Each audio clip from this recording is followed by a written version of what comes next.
For a teenage Bobby Rahal, growing up in America in the 60s and reading about his heroes dominating on track, the idea of setting off for Europe to go wheel to wheel in Formula One was a pipe dream. As a young man, I'd read about these great circuits. Monza, Brands Hatch Grand Prix circuit I loved, and just all the tradition, the history. I was very much a romantic in some respects in terms of my racing and going to Europe and following in the footsteps of the Phil Hill or the Dan Gurney or to some extent the Jim Clark. A pipe dream that became a reality after he raced and beat some legends in Formula Atlantic in the mid-70s. Patrick Tambay, Keke Rosberg, James Hunt and Gilles Villeneuve. He ran competitively with them all. It was our chance to show the world that we were just as good as they were. It was a lot of fun. That's where you found out that those guys were really human after all, because you could compete with them. Bobby's phenomenal record in the US caught the attention of Walter Wolf. And after a successful stint in Formula 3, Bobby's big Formula One break came in 1978 at the US and Canadian Grand Prix, the last two races of the season. My goal at that time was not to do anything dumb or stupid. I wanted to finish. But the Canadian Grand Prix was fraught with issues. A crash during practice led to a last-minute dash to replace his WR5 with Scheckter's refurbished WR1 from the previous year. After a strong start, the car began to misfire and Bobby didn't finish the race. And sadly, his Formula One dream was cut short. But for this driver, there were no regrets. Not just everybody gets to Formula One. My career in Formula One was nowhere near as long as I had hoped. You know, I got there based on my performances, and that to me, I'm very proud of. I'm Tom Clarkson, and welcome to F1 Beyond the Grid. For fans of IndyCar, you'll know Bobby for his on-track successes. As a driver, he won 3 IndyCar championships and 24 races, including the 1986 Indianapolis 500. And as a team owner, he won Indy again with Buddy Rice in 2004 and Takuma Sato just a couple of years ago. In this episode, Bobby winds back the decades and opens up about his extraordinary career on both sides of the Atlantic. What drew him to chase his Formula One dream, his friendship with Gilles Villeneuve, joining Jaguar Racing in 2000, and what really happened at those final 2 races of 1978. I hope you enjoy our conversation. Bobby, it's fantastic to have you on the show. Thank you very much for your time. How are you? I'm good, thank you. I'm good. Bobby, how much do you keep up with F1 these days? Probably less than I used to be honest. But I still went to the U.S. Grand Prix in Austin as guests of Williams. It was still a great experience to see. You couldn't deny a great crowd, and ultimately it was a pretty good race. What do you make of the surge in interest in Formula One on your side of the pond? There is no doubt that for people I know or people I meet, that the Netflix program has done maybe more than anything to improve the fortunes of Formula One in the United States. Call that maybe the result of the pandemic, where people had a lot of free time on their hands to watch television. But there's no question that a lot of young people that I've met over the last year or so were avid followers of the Netflix programming. And that's fantastic for Formula One, because Formula One has always been a very niche series category, whatever you want to call it, here in America. Probably the most popular in the last, 30, 40 years is because of Mario Andretti's efforts. Prior to that, it was maybe Dan Gurney, and there were a number of Americans in Formula One in the 60s, and then Phil Hill in the 50s. But, the real interest in motorsports in America has always been either NASCAR or IndyCar. Well, let's talk about what drew you to the sport now, because you very much came through the European route, didn't you? Yes. I grew up in the 60s as a teenager, and of course, my hero was Jimmy Clark. Why was Jimmy your hero? My father raced sports cars as a hobby, strictly for fun. But so I would go with him to places like Road America, Elkhart Lake, and Watkins Glen. And of course, I never did see Jim Clark race in person, which was unfortunate. But, through television, through the magazines, what have you, and of course, he came to Indianapolis and won. And I always took pride in that because, there was a road racer showing those oval track guys what it's all about. Uh, and then of course, there's Dan Gurney, who was right there with them. And Dan Gurney was for sure a hero of mine for everything that he did. But I love Jimmy Clark because of his nature, his humility, the fact that anything he drove in, he won in pretty much.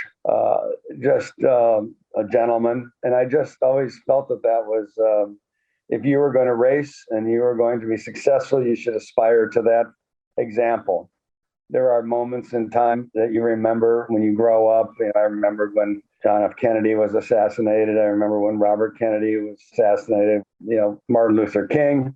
But, just as important to me, I remember the day that Jim Clark was killed. And that was just the impact that he had on me personally. And frankly, all throughout my career, I tried to emulate, his on and off track example. And so that's how I became such a Jim Clark fan, and still am today. I still collect items that were his or what have you, just because he just meant that much to me. And he triggered your interest in road racing in Europe? Well, to me, I wanted to go to Formula One, or in part race in Europe as a whole. I just, I was 13, 14 years old when the movie Grand Prix came out. And if that movie didn't get your juices flowing, I'm not sure what would. And of course, that took place all in Europe, right? Formula One was international, and you had, there was examples of Americans who had done very well in Formula One, whether it was Phil Hill or, of course, Dan Gurney. There were others. Mario, of course, came in later on. Bobby, I think we've got to the bottom of this. I think it's a mixture of Jim Clark and James Garner. That's what you wanted to be. And Garner became a good friend of mine. And I told him one time we were playing golf, I told him, I said, you don't realize with that movie, how that motivated me. And he was a bit shocked by that. And I just told him, you're a young man, right? You're red-blooded, and you look at that movie, and of course the first scene where you're staring down the exhaust pipe of a car, a Formula One car. It doesn't get any better than that. So and of course my father drove Porsches. It was European-based racing. So that's kind of was the direction. I never had any real interest in IndyCar, for example, until later on when there started being more and more road courses on the schedule, at which point that's when I headed in that direction. And that was not till 1982. So Europe was where I wanted to be. And there's no doubt in my mind that also had something to do with my taking on the Jaguar program for Ford when I had the opportunity, because, it was Formula One and it was a huge American company, and this was a chance to maybe make some history. Well, Bobby, we'll come on to Jaguar later. Let's talk about your experiences in Formula One now. For a man who has achieved so much in motorsport, how important is it for you to have F1 on your CV? I think it's important for sure, because, I don't know, it reaffirms or confirms to those who may not know you that not just everybody gets to Formula One.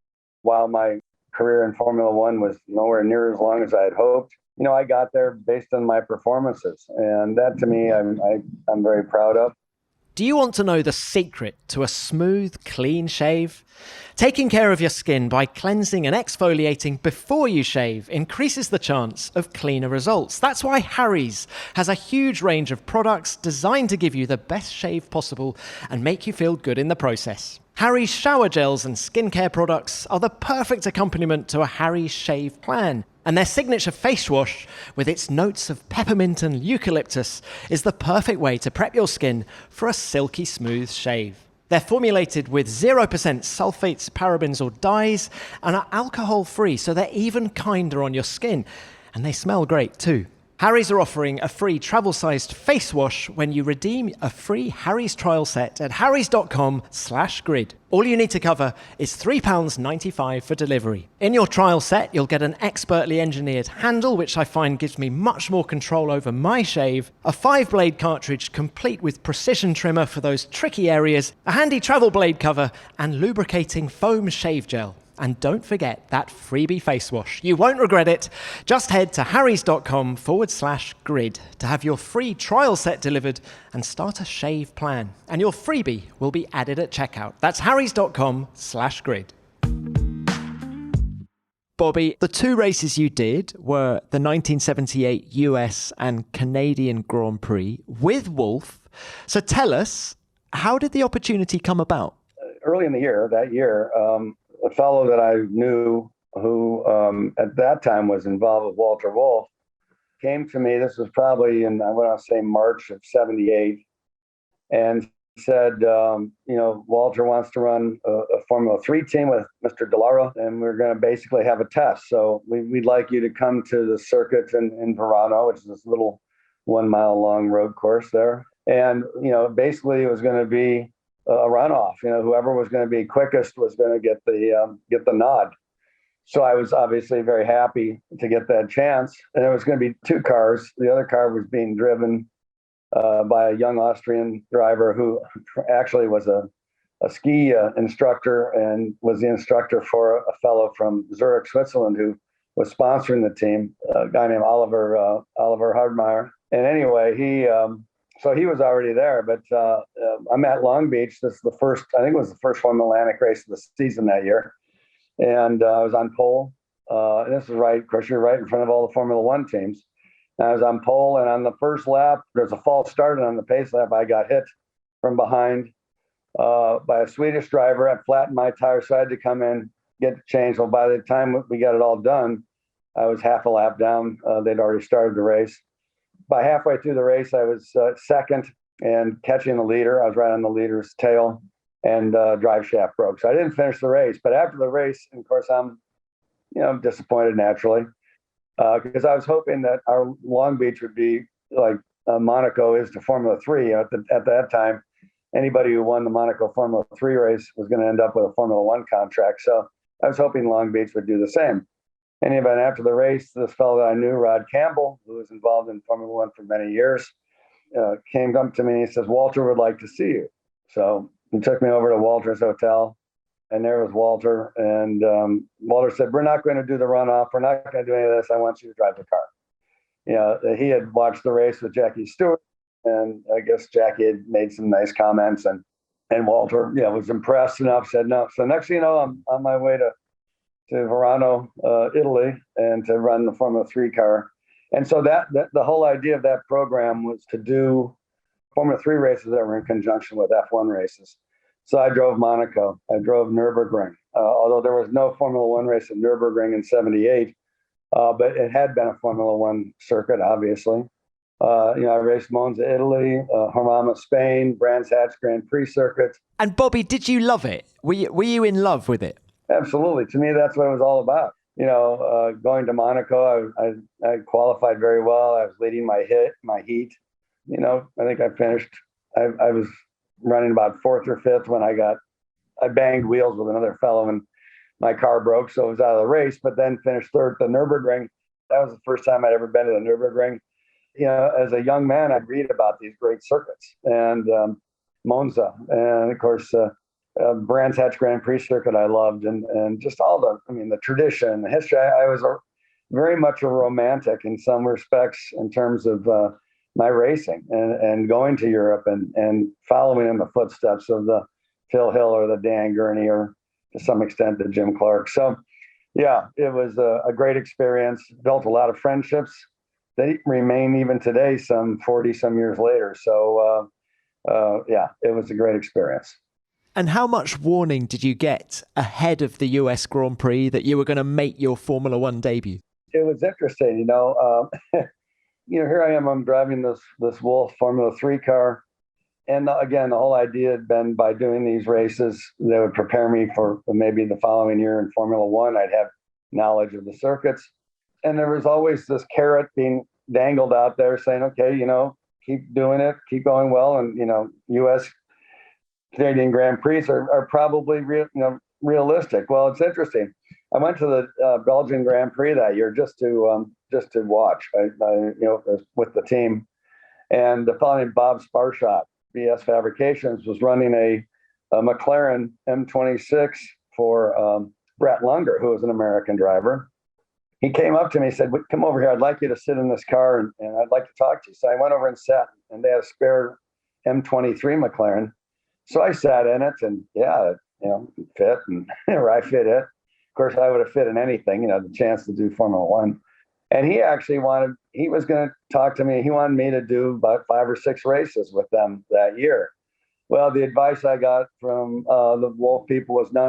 You don't want to do that. Just be patient.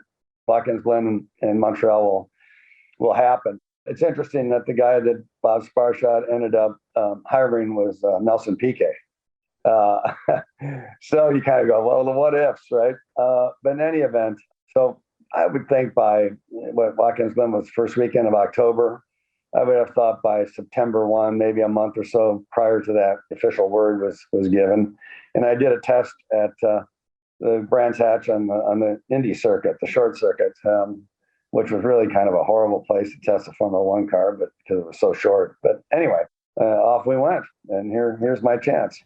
And what were your first impressions of the car at Brands Hatch? That everything happened pretty quickly. The most powerful car I'd been in prior to that was maybe 200 horsepower.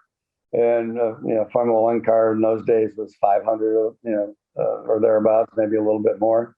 So, a lot of things happened a lot more quickly. And of course, that was the start of the whole ground effect era. The Lotus 79 that year that Mario Andretti had was the dominant car. I think he and Ronnie Peterson won just about most of the races. So I'd never driven a ground effect car. I'd never driven that fast a car, never as big of a car as compared to what, the other cars. But it's like anything, you kind of get used to it, and every lap a little bit more comfortable with it. And I think the test went pretty well. Certainly, I think they were pleased. And that was probably only 2 weeks or so prior to the Grand Prix. 2-3 weeks. So here we were off to the races, as they say. And can you remember what the atmosphere was like at Watkins Glen? Because let's not forget, Ronnie Peterson had been killed at the previous race. Riccardo Patrese had been banned from driving by the GPDA. Did you feel like you were sort of, stepping into the fire? How did it feel as a young guy? Well, for sure. First off, when I got up there, it was cold, and it always was cold. That's the beautiful time of the year at Watkins Glen. Trees are all changing colors, but it's cold. That whole weekend was cold. I don't think it got above 50 degrees Fahrenheit, so it was not very comfortable in that respect. But it was where I wanted to be, and Jody Scheckter was leading the team, and he'd had an up and down year with the car, the WR5. It was not I wouldn't say it was the best car, because I later on drove an M23, which was a fabulous car. I kind of always wondered, boy, what if I'd driven that car instead?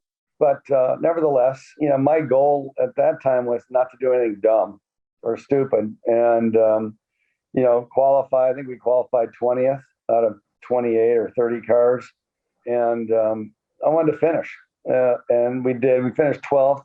But it was kind of it was a very careful race. Like I said, I just didn't want to make any mistakes. And again, the idea was that we'd do those 2 races and then do Formula One full time in 1979. Of course, that didn't happen. But anyway, finished okay at Watkins Glen. I actually had a much better weekend in Montreal in terms of competitiveness. Unfortunately, didn't finish that race, but I think showed the pace that we could generate. And of course, now it's, you got one race under your belt. You knew what to expect, I suppose. The races were only 1 week apart. What did you do between them? Was there an opportunity to go testing, or was it just hot-footing it from up to Montreal? I can't remember exactly, but I would tell you that I thought I probably went home. I was living in Connecticut, near New York City at the time. I probably went home, and then, of course, you drove everywhere because didn't have any money to fly necessarily. And then probably drove up to Montreal. And of course, Montreal was just as cold as Watkins Glen, gray. The best thing about Montreal was that my friend Gilles Villeneuve won his first Formula One race in front of his home country, which was tremendous. But there wasn't a lot. I think just left Watkins Glen and went up there. No testing, though. And it was the first Canadian Grand Prix in Montreal. I remember the drivers giving it a bit of a cold reception, excuse the pun. But Mario in particular, what did you make of the track back then? I don't know. I actually did drive at Montreal in a Formula Atlantic race. That was probably a month or so before the Grand Prix, because they had to have a FIA rated race before you could have a Grand Prix on the same circuit. The circuit was different than it is today, so that's been changed a bit. There probably wasn't a lot of places, a lot of areas to pass, but I thought it was a pretty nice circuit, despite the fact that it was rainy. It rained a lot. It was cold. So, I mean, the conditions were nothing, to speak of. But the basic layout of the circuit I thought was pretty good. And yeah, it's different today than it was then, but a lot of it's the same. So, it's been I think it's proven its value as a circuit. And of course, Montreal is just a fantastic. Quebec as a province, but Montreal as a city is a fantastic following, supporters of Formula One. And as I said, in those days, it was Gilles Villeneuve, and of course Gilles was a hero in Canada and in Quebec. So a big crowd, a hometown crowd, as they say, and he certainly responded. Paying off debt is just one of life's big stresses, especially when you need to keep track of multiple payment dates, interest rates, and balances. Credit Karma can help you consolidate your debts with a personal loan. The fixed monthly payments make it a simple way to help pay off your credit cards. Plus, personal loans usually have lower interest rates than credit cards do, so it could save you money in the long run as well. Credit Karma can help you find the best personal loan option for you. By using your credit data, Credit Karma is able to find loan offers that are personalized to you, so you don't have to spend hours looking for the best deal online. What's really great is that alongside your list of options, it even shows you your chance of approval. So if you find the right one for you, you can apply with confidence. And don't worry, comparing loan offers on Credit Karma is 100% free and won't affect your credit score. Credit Karma. Apply with more confidence today. Ready to apply? Head to creditkarma.com/loan offers. To see personalized offers, go to creditkarma.com/loan offers to find the loan for you. That's creditkarma.com/loan offers. Bobby, let's talk a little bit more about Villeneuve, because you'd finished second to him in Formula Atlantic the previous year. What kind of a driver was he at that stage of his career? I'd raced against Gilles starting in 1975. I was a rookie. He'd been in Atlantic the year previous, had an accident, broke his leg.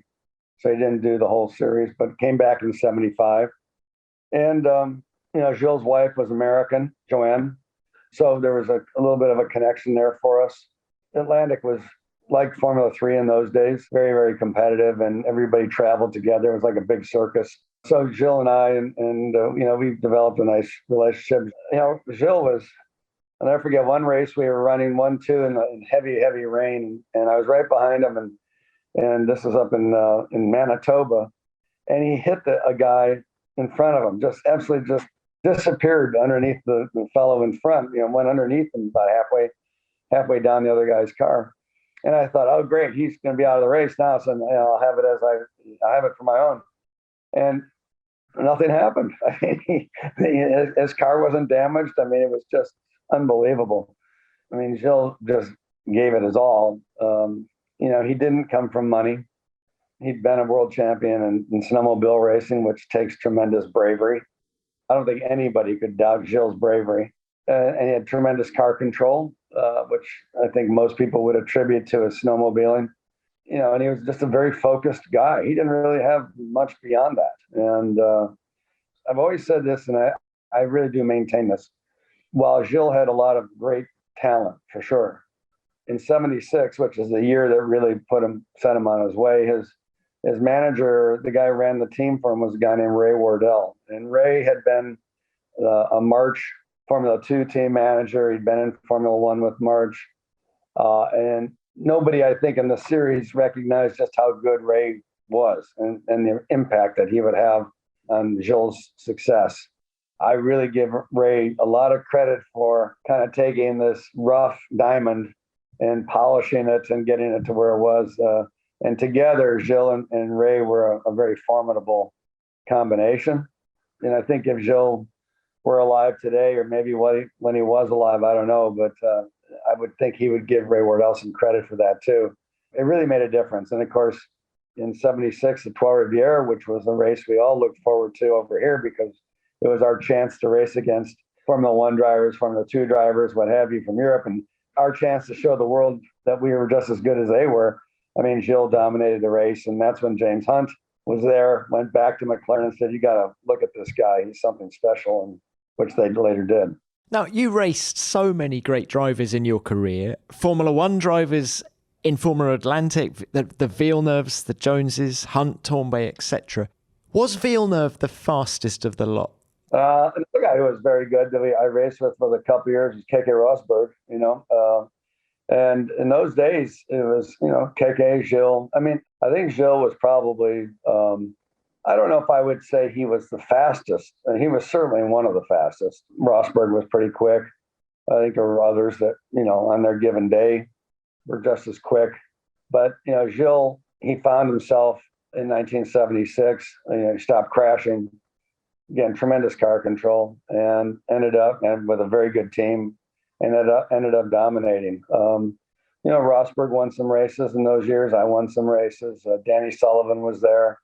As you say, and then of course you go to Trois Rivières, you have James Hunt, Patrick Tambay, Depailler, Vittorio Brambilla won the race one year, I think in '75. A lot of guys went to that race. Alan Jones. It was a lot of fun because that's where you found out that those guys were really human after all, because you could compete with them. But it was still a thrill to say you race against those guys, and everybody over here really looked forward to that Trois Rivières weekend. Now, what happened with Wolf at the end of 78? So you've done those two races, and probably quite rightly we're thinking, well, that was nice preparation for 79. What happened next? A race in Montreal, so it was raining heavily, just to give it some perspective here. And I think I was about fourth quickest, and somebody should have said, we better pit him. And anyway, I went off and hit the guardrail and tore off the right front corner, which damaged the monocoque, the way they fixed the suspension, the rocker arm on the top and the front, broke this plate. So to their credit, instead of saying, well, that's that, to their credit, they dragged WR1, which was Harvey Postlethwaite's car for Jody in 78, or 77, I should say.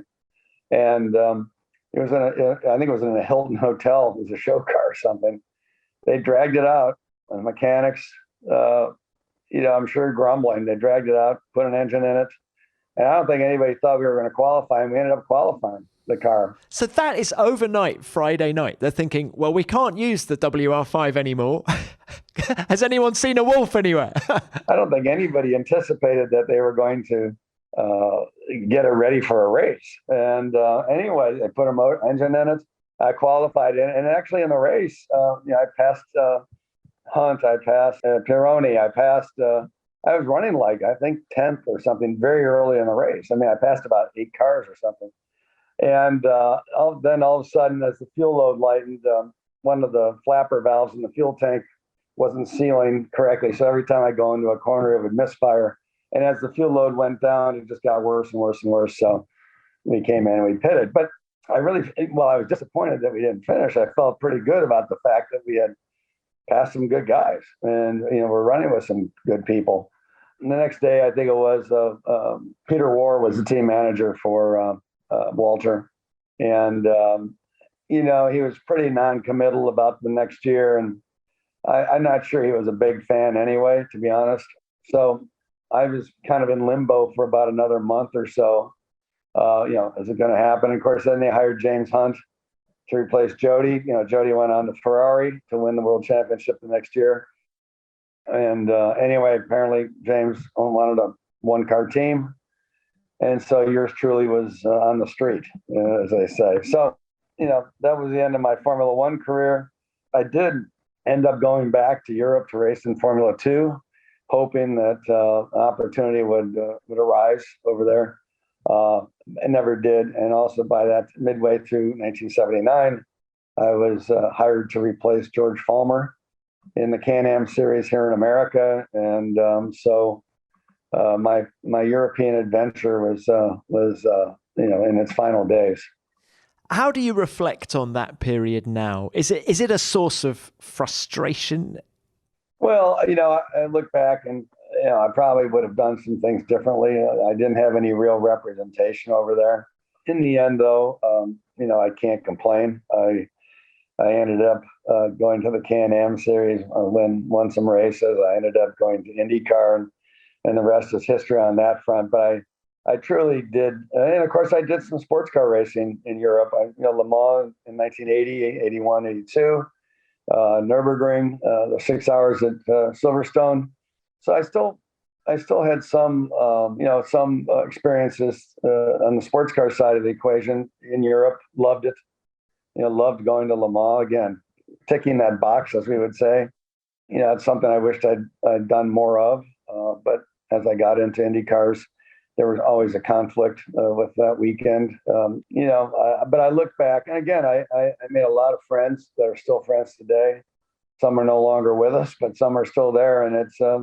I think there's a lot of very positive feelings I have towards my time in Europe racing. Now, on the subject of IndyCar, you had, as you say, the most phenomenal career, 24 wins, 3 championships, that Indy 500 in 1986. But there's one episode in your IndyCar career that I want to ask you about now, and it involves Fiorano and Ferrari in 1985. How close did you get to racing a Ferrari IndyCar in the mid-80s? By that time, we had a fair degree of success in IndyCar racing, despite only having been in it for 3 years as a team, and me as a driver. It was called True Sports was the team. Jim Truman, who was the owner of the team, successful businessman, knew Leo Mel, who was the head of Goodyear Racing, quite well. And Leo is the one who really directed Ferrari. When Ferrari told Leo Mel that they were interested in coming to IndyCar, Leo directed them to come to us. So Piero Lardi Ferrari came to Ohio. I remember having dinner with he and Jim and Steve Horn, who was the team manager. And a deal was put together, and we shipped off one of our 85 March Indy cars, plus a couple of mechanics to Fiorano. They got there maybe a week or two ahead of me. Then I got there, and the idea being to drive the car around Fiorano, first off, so they could see what a modern day, the latest competitive Indy car was at the time. And also, as they were looking to design a car, maybe give them some direction as to because IndyCar is different than a Formula One car, so it was important that they had that experience, that Ferrari had the experience with that IndyCar and with our people. And so I flew over, did a couple days testing there. For me, it was great to be back in Italy because I'd been there with Dallara. I really love Italy and love the passion that you see for motorsports that exists in Italy, and it's tremendous. So it was wonderful to go there to meet Mr. Ferrari. It was something very special. What impression did Enzo make on you, Bobby? Kind of intimidating, but I think he made that same impression on a lot of people. Brenda, his secretary, was English, and thank God for her, because I think she, in fact, I saw her not so long ago. I mean, I think she was like a mother to many drivers, especially those who weren't Italian. But it was, here you are. It's like, I think it's probably even more impressive than meeting the Pope. You met Ferrari, Mr. Ferrari. All you had to do was look at the history of Formula One. He was the dominant figure. So, that was a real pleasure, real honor, privilege to have spent some time in his office with him and chatting. Now, am I right in saying that Michele Alboreto tested the March Indy car as well? Yeah, and I never drove the actual Ferrari Indy car. I think Michele did that as well, because by the time, so I think I was over there in probably September of '85 doing the test. They built the car very quickly, but I would think by November the program was dead, and a real shame, because it would have been spectacular to. It's been phenomenal just how much interest there's been in that program, despite the fact that it was stillborn at Indy. There was a picture. The car was over in Indianapolis a few years ago, and they took a picture of it on the front straight. Ferrari, I've been to the museum recently, and Ferrari highlights that car. It's not like they've hidden it. I mean, they highlight it, and I think everybody just kind of wonders, what would have been, what would have happened had Ferrari entered IndyCar, and hopefully one day we'll know when Ferrari does come.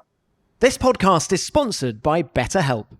Burnout is more than just a term used in Formula One. Life can be overwhelming as we juggle to balance work, home life, and our relationships, and burnout is a very real thing for many people. Although many of us might not even realise that's what we're experiencing when we're in the thick of it, because it can creep up on you the longer you try to ignore it. I find it helpful to understand some of the symptoms and signs to look out for to help myself stay on track, because feeling burned out can manifest in many different ways, and it's different for everybody. It can appear as a lack of motivation, fatigue, feeling helpless, or even trapped. But there is a way you can break this cycle. Talking through your problems is often the best way to help deal with them head on, and there is help at hand if you need it.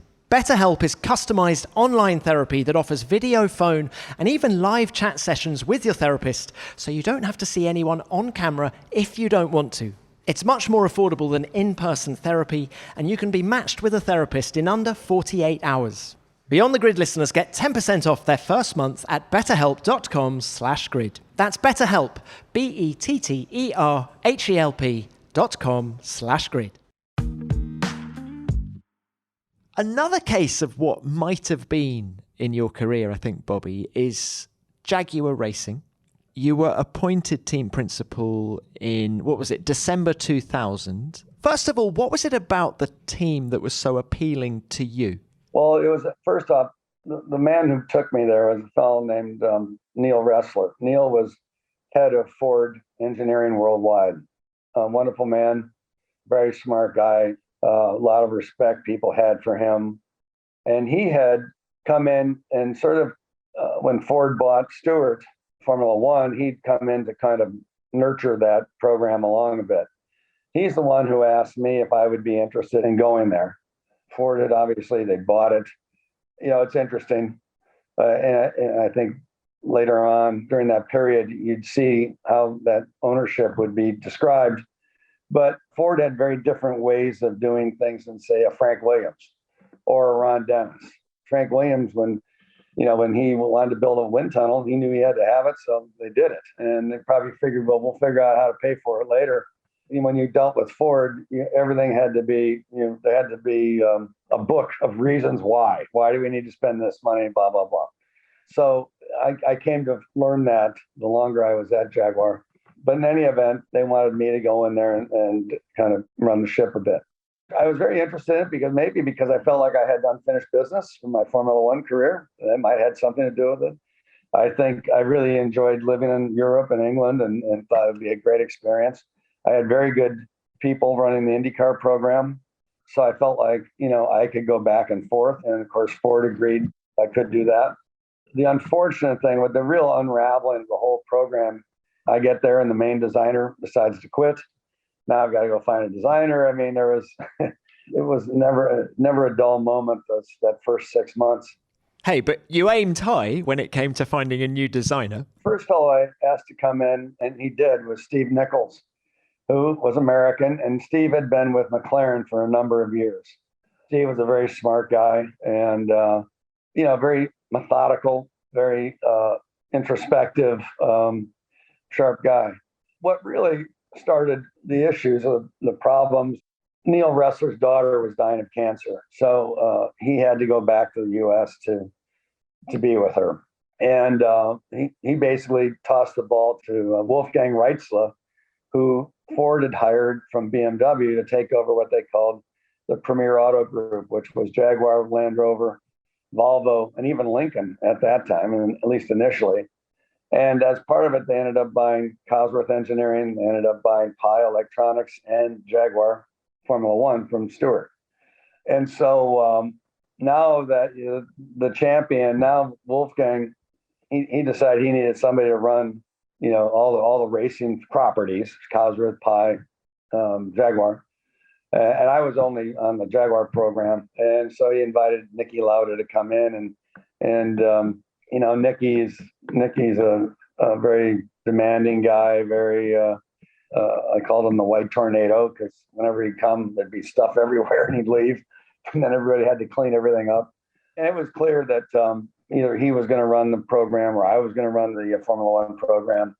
And of course, inevitably, you can only have one boss. So we parted in about August or September of 2001. I was proud. We finished third at Monaco, which I thought was a pretty good finish. 2 Ferraris and a Jaguar. I remember, I don't know, somebody, might have been Bernie, saying, now that's the way it should look, where you had these 2 great manufacturers, on the victory stand. How much support did you get from Bernie? Bernie was an amazing guy. I really like him. First off, I would tell you that everything he said he would do, he did. It's interesting. So I took over as interim chairman or interim CEO of CART about in June of that year. And I was in England. So I went to see Bernie and he asked me if I was feeling okay. And I said, yeah, I feel fine. Thank you. And he goes, okay, I was just wondering because I thought you had to be sick to take that job on. He didn't know that I had already pretty much agreed, or I was in discussions with Ford to come to do Jaguar. So my intent to meet him that day was to reacquaint ourselves a little bit. And of course, then it was announced at the U.S. Grand Prix in Indianapolis. That's when they announced my coming on as the team principal. But then I'd see, of course, we had team principal meetings in those days. Bernie was always a big part of that, as well as Max Mosley. And so I'd say I got to know Bernie a little bit, but you cannot deny what he created. And there's a lot of very wealthy racing people out there because of Bernie Ecclestone. Now, what about Adrian Newey? How close did you get to signing Adrian? Well, I think I would tell you that we had a signed agreement. I remember I had dinner with Adrian and his wife at the Monaco Grand Prix. We had a mutual friend and his wife that were at the race, so we all got together for dinner. That was the weekend that everything had really come together. Just prior to that weekend, and by all intents, we were gonna go forward. And then somebody said something to Ron Dennis, and all of a sudden, everything got more complicated. And in the end, it didn't happen, and I think it didn't happen in part because I think Ron was very good at describing what life under Ford would be like compared to life under McLaren, as I mentioned earlier. I'll never forget having to explain to the head treasurer of the Premier Auto Group why I felt it was worth X amount of dollars to get Adrian Newey. How much money we'd save because he already had the information, the notoriety that it would bring, the other people that he would bring with him. It would shorten our learning curve dramatically. So therefore, probably worth whatever that was going to cost. And it took me all day. And I just remember saying to myself, why should something so obvious take so long? And that soured me a bit on it, frankly. And also by that time, Nikki and I were at loggerheads. It was not going well from that front. And I think Ron just convinced Adrian that, he'd be much better off staying where he was. And that ended up being proven to be right. Although I think it's ironic that Red Bull's in the old Jaguar Racing headquarters. So some things some things did work. And he clearly had itchy feet at the time. He was looking for something else, a new project, wasn't he? Yeah, and of course, Adrian had been my engineer in IndyCar in 84 and 85. I tried to convince him to go to Ferrari to do the IndyCar. The guy who owned March convinced him otherwise. Robin Hurd. Are you talking about Robin Hurd? Robin Hurd. Adrian actually went to Michael Andretti in 86, and then Mario Andretti in 87, and then he went to Leighton House with Robin in 88. But even in the early 90s, I spoke to Adrian about becoming a partner. And in those days in IndyCar, you could build your own car, as some people did. Penske was doing that. So, come be a partner, live in the States, or you could even work out of England, design an Indy car, and let's go racing. And I think he gave it some thought, but in the end, Formula One was really where he wanted to be. And of course, I think he went to Williams right about there, that Williams at that time. So, obviously Formula One presented the intellectual challenge that Adrian was looking for. In the end, I think the strength of our relationship which was created during those 2 years in Indy cars, has been well shown by, despite all these ups and downs, he and I remain very good friends, and we see each other. In fact, we had dinner together in Austin, and so a lot of good memories there. You've mentioned team ownership a couple of times. What about Formula One for you? Michael Andretti got very close to getting involved with Sauber last year. Does Formula One interest you, even now? I think at this stage, I would say, I mean, you never say no to anything, without really looking at it. But I really don't have the interest at this stage of the game. I think in part because as long as there's the manufacturers involved, the ability to compete against that kind of financial depth that they may have would really be tough to do. The nice thing about IndyCar is that it's still, each team is still relatively privately owned. Roger Penske owns his team, Chip Ganassi his. I mean, we're not talking major corporations owning it. So, your ability to compete under that basis is a lot greater. So I think for me, my future in Formula One is going to go to some great races, enjoy great food, great company, and watch a great race. Couple more, if I may, Bobby. Just quickly, from a driving point of view in IndyCar now, who do you think could cut it in Formula One? Everyone talks about Colton Herta, maybe your son Graham. Just who's impressing you at the minute? I think, let's face it, first off, whoever it is would have to go into one of the best teams, Mercedes or Red Bull. I mean, the technology is so advanced that if you don't have all the everything behind you, it's going to be difficult to show. I think Colton Herta's got a lot of potential. He's very young, so as we say, there's a lot of runway ahead of him. He's going to be around for a while. I really like Pato O'Ward, and I know he's going to drive. He tested the McLaren. I think he's special. I think he's pretty special. And you give him some time, and I don't know what the situation with McLaren is, and they've done a good job as of late. So there's an opportunity there. I think for my son Graham, he's just too tall. I don't think he would fit in the cars because he's about 6'3", 6'3", 6'4", and he's now 33. So it would have been great to see him in a car some years ago, but it just never really, the opportunity didn't come. But when you look at the young guys, and again, Colton Herta, Pato O'Ward, I thought Palou was pretty impressive this year. 2 years into it and really outperforming Dixon, who's kind of the yardstick, and doing well in all circuits. Now he's with a great team that helps tremendously, but still, I thought he did a very good job. So I think any one of those guys, you put him in the right car, give him some time, I think they could do pretty well. Well, Bobby, thank you so much for your time. You've had a phenomenal career. It's been wonderful speaking to you. Thank you. Thank you. My pleasure.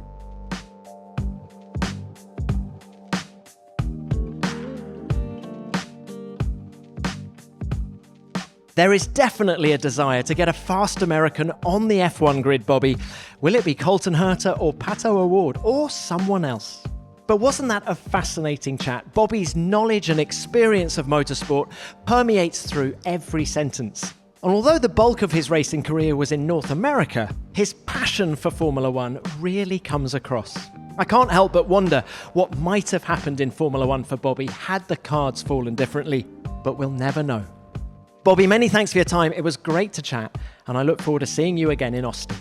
There were some big names mentioned during that conversation, not least Patrick Tambay, Steve Nichols, and Alan Jones. And if you take a look at the Beyond the Grid archive, you'll find episodes with each of these legends, including a special episode dedicated to Gilles Villeneuve.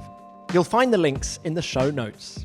Now, as ever, please send in your thoughts and stories about Bobby, and I'll read out some of the best ones at the end of next week's show. And that, of course, brings me on to what you sent in about James Key after last week's episode. Let's start with this from David Arama.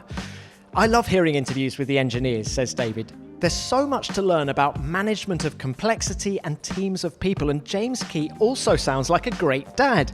Yes, he does sound like a great dad, doesn't he, David? Prioritising their education over his career at Sauber. And yes, there is a great deal to learn from these engineers. And what about this from Renaud Bosman? James, you are truly inspiring by how you approached your first technical director role. It was insightful by showing sentiment to the first F1 car you built, and I loved how important family is to you, and the decisions in your career included your kids. McLaren and Formula One are in great hands. Well, that's a lovely message, Renaud. James does seem very sorted, doesn't he? The sort of guy you'd want to work for.